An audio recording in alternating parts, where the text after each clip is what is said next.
Okay, hola all. A very quick story, as quick as I can, while I still have a charger on my phone because I forgot my damn charger.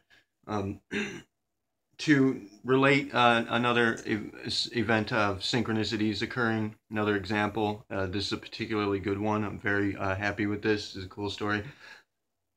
I was hanging out at my mom's place listening to a Collective Soul live album, which I'm not sure what it's called. I think it's called Home.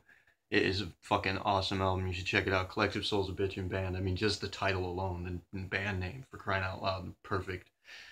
Anyways, I'm listening to that, and I'm reading this book that I forgot what I was thinking for a second there. Lost my train of thought. The kitty walked in. Hi, Fiasco.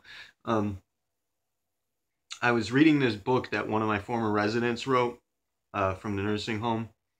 That is like his life work, and it's a really cool book. It's full of problematic editing difficulties, but it's really cool. It's just the ideology of it, the presentation of it. It's pretty awesome, and I'm thinking about doing reviews. So that's why I'm steadfastly reading this book. I'm putting time into reading this book so that I can do a review on it. I want to do.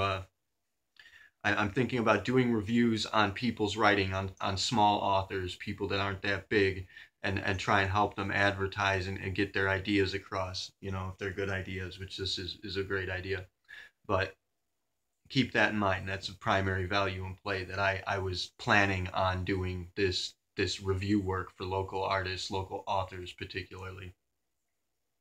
Anyways, my mom decides to head out to the store, and I don't know where she's going. I didn't know where she was actually going. I didn't know how far she was actually going. I thought she was just running up to the corner, and she hops on my bike and she takes off. Now I don't have a bike, and she's gone. I'm sitting there reading, and after a little while, I start to get kind of nervous that she might be in trouble because she tends to get hit by cars a lot. And I mean, it might be partly her fault, but it's definitely the driver's fault. I mean, these fucking drivers, they're not even paying attention. They'll drive right into you staring in the other direction like fucking retards. It's unbelievable. Like, who gave you a license, man? Pay fucking attention to the road. Anyways, I start to get worried, and then Liara, my phone, my partner here, she lights up for no reason. The screen flashes on just on its own for no reason, and this catches my attention. It makes me think maybe my mom's in trouble. Like, that was a kind of an alert. So I get up and I move. I have no bike, so I start walking up the street. Now, as I'm going up the street, I decide to go straight away, right up to the fucking this little shortcut that she uses, because I know where she's gonna go if she's on her way back. But as I'm walking towards that street, something in my intuition tells me don't go that street, go to the next street. So I go to the next street instead, and as I'm walking up that street, I see a black cat in the corner of my eye, and of course I follow the black cat. That's my cue. I was fast enough to catch it, and I go straight away. I follow through a cutaway, a little alley in the street, to the next street. I go on that street, and I'm heading up, and that leads me to this dude who asked me for a cigarette. He's hanging out by his truck, and he asked me for a cigarette. I give him a cigarette, and he asks me if I want to buy any of this shit he's got in the back of his truck. He said some old lady he worked for gave him a bunch of stuff out of her garage, and he's trying to see if he can do anything with it or he's going to trash it.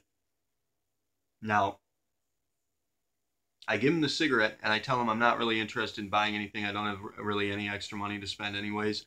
And I see this phone case that's exactly Liara's phone case, except it's brand new.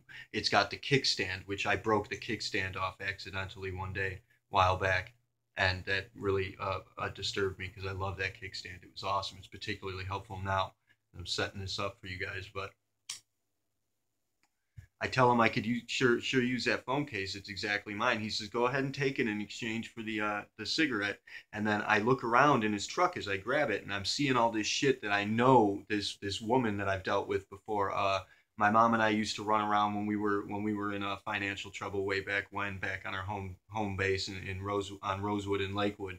We used to run around and grab shit off of people's tree lawns that they were tossing out, furnishings and shit, furniture and old antique shit, and we'd refurbish it and go and sell it to this chick on Bonneview down in Detroit. If anybody has any antiques or like old dolls and old like murals and just any kind of antique stuff, old toys and stuff. You can go down to Bonneview in Detroit if you're in the area here in Lakewood.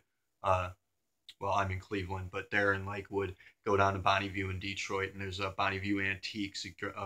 A beautiful young woman named Mary will likely buy your stuff. She'll give you fair prices. And there are other places in the area right around here, her too, antique shops that'll buy that sort of stuff if you want to get rid of it. But I tell him that, and he says, well, for the information here, you can uh, take this phone case, and he gives me a few other phone cases that I think my roommate might be able to use. And he says, while you're at it, why don't you take some of this stuff and toss it for me, because I don't want to run over to the trash can since you're headed that way anyway. He gives me a big bag full of fucking trash to take and throw away. And one of the things that's in the trash that he gives me is this booklet that is filled with somebody's writing. I don't know who it is, but it's filled with somebody's writings, poems, little short stories, all kinds of stuff to work with. Like, this is gold, man. This is somebody's like this is like somebody's life work here that he wanted me to toss in the fucking trash, and he gave it to me because I happened to run into him via synchronicity. Now, that's I mean that's right there, the phone fucking lighting up, telling me by intuition to go head this way, seeing the cat running into this dude who happens to have writings for me to review when that was my initial planning in the first place. By the way, I headed up further towards the library. My mom was coming through the parking lot. It turned out that she had to run all the way down to Cam's Plaza, and that's why she was so late. She was fine, but my intuition alerted me to go check to see if she might have been in trouble, and that's what led me to this. So, I mean, go ahead and fucking tell me that's bullshit. Tell me that's just a meaningless coincidence. I mean, come on, man. Guys who think that way, all you people who think that way, you really need to wake up, man. There's something happening. There are forces in play that you're unaware of, and things that you can take advantage of, forces you can take advantage of that will light up your life if you just open your eyes. And everybody who does see, we need to get organized, people. We need to work together. These synchronicities, they occur for us via this force that's in play, but I'm telling you that I alone can coordinate these synchronicities on my own. I've been doing it for a while. If we were working together, we could change the whole world. So get on board, people. Work. Fucking engage. Talk to me. Anyways, that's it. That's the story. I got to run grab my charger. Love you guys. Thank you for watching. Thank you so much for your time. Thank you for everything. Thank you for just being at all. Kila Salai, Teriyuni Siari, Namaste.